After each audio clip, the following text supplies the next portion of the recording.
You know, one of the keys to leading a successful student ministry is really learning to communicate with the parents. Man, parents are the ones bringing their kids, and if you don't have the trust of the parent, you won't get the kid.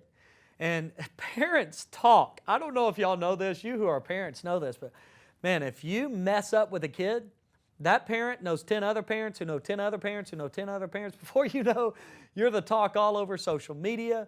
They're subtweeting about you. They're out there saying all kinds of things about you, and you're like, I didn't mean to do that, you know. And so you got to be really careful to be really effective with mom and dad. And so I want to give you a few helpful ways to communicate with parents. Not necessarily all the parent ministry and all the different things of parent ministry, but I want to get real specific in this one on how to communicate with the parents. And I wrote down 3 simple ways for you to communicate. Number 1, communicate your commitment to the family. Communicate your commitment to the family. The parents should understand that you're there to partner with them and not to be them. You want to partner with the parents. You don't want to be the parent. You are not called to be a parent to that teenager. God has not given you the authority. God has given you the authority to be the minister of the teenager and to partner with the parents. They are still more with the parent than they are with you.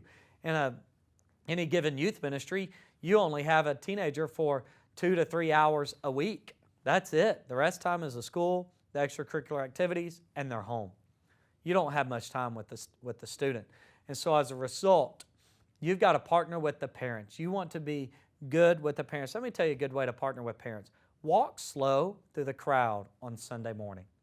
Walk slow through the crowd on Sunday morning. I used to work for a fantastic pastor named Ronnie W. Floyd at Cross Church in Springdale, Arkansas, and a great leader, a great pastor. And I remember he did a lesson for his staff back when I was an intern, and he said this. He said, men, always walk slow through the crowd, and if you walk slow through the crowd, you won't have as many meetings during the week because people will feel like they connected with you. It's important. You want to really connect with parents. When you see a parent on Sunday morning, don't dodge them. Shake their hand. Ask them, hey, man, how's your student doing? Talk to them about their teen. Tell them how great their teen is doing in your youth ministry. Tell them you were at their student's game this past week. Connect with the parents and let them know you're partnering with them. You see them in the football stands. Go talk to them. Walk up to them. Shake their hand. You don't have to have an hour-long conversation. Have a 2-minute conversation. But let the parent and you connect throughout that period of time. Another reason I wrote down to communicate is communicate your ministry's vision. Anytime you have the opportunity to sit down with a parent, it might be at dinner, it might be at their house, it might be at a parent meeting before an event. Communicate the vision so they always understand the why. We recently changed one of our events in our youth ministry called Quest, which is our Disciple Now. And during our parent meetings, I stood up with the parents, and the first thing I did was I communicated why the change. I didn't give them all the details. I didn't just do the little things to the parent meeting. I gave them the vision. And I took an extra 15 minutes in that meeting to explain the vision of the ministry and the vision of why we're doing what we're doing and the reason we did it, so that by the end they're applauding because they're excited, and they're excited because they got the vision. And if you're good at communicating your vision, the parents are going to follow you better.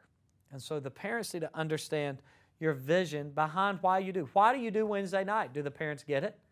Well, none of the parents bring their kids on Wednesday night. Why? Do they not get why you do Wednesday night? That might be a reason. None of the parents bring their kids to small group. Why? Is it a result of your leadership? Do none of the parents bring their students on Sunday morning or Wednesday night because they don't get the vision? Parents got to understand the vision. Have meetings, have times to do that. And then the next thing would be, you might ask, how do you get out information? We do a few things. I no longer do a mail out. It was costing our ministry too much money, and I needed to use my money in other areas to expand our ministry. So we got rid of mail outs to our parents, and we've pushed our parents to social media. We really drive social media hard with our parents. We put up a question a week through small groups, and so if you want to talk to your kids about the small group lesson, we'll put up a question on Twitter and Facebook every week that you can ask your students at lunch from Sunday morning. You can get on Twitter and you can read it. You get to lunch, you can talk to your students about it. That really encourages our parents to follow. And if they're following, we're constantly updating. Now, don't push them to social media if you're not going to constantly update social media, okay?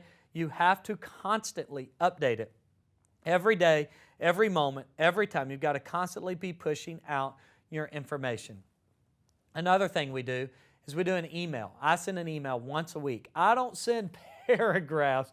I don't know about you, but when I get a paragraph email, I delete. I don't even read it. No matter who it's from, I can't read paragraphs. I'm too ADD. And so as a result, I do bullet points in my email. I just give them the main facts, and then I push them to our website. I'll be sure our website has the detailed information.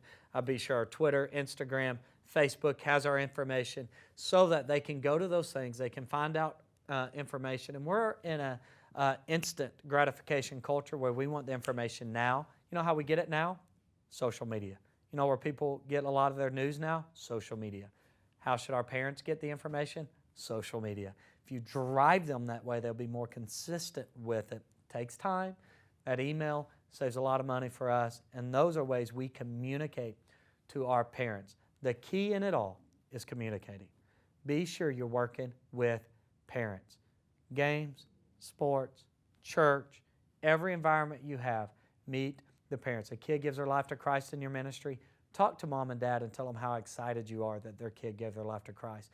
Don't ever baptize a kid without inviting the parents to be there first. Sometimes we'll baptize kids and never give the parents the opportunity to be there. We don't at Long Hollow. We give every parent the opportunity to be there. Matter of fact, we don't baptize at some of our events because parents can't come to those events just due to the region in which they're in. And so we wait and we baptize the kids. And you say, well, you're going to baptize a lot less that way. Not really. We still baptize a lot of students, and we see a lot of parents saved at those baptisms. It's a great outreach. It's a great way to connect. Wednesday nights, we save parents' seats for a baptism so that they can come watch their kids get baptized. We are partnering with the parent to make the most effective student ministry. I challenge you to do the same.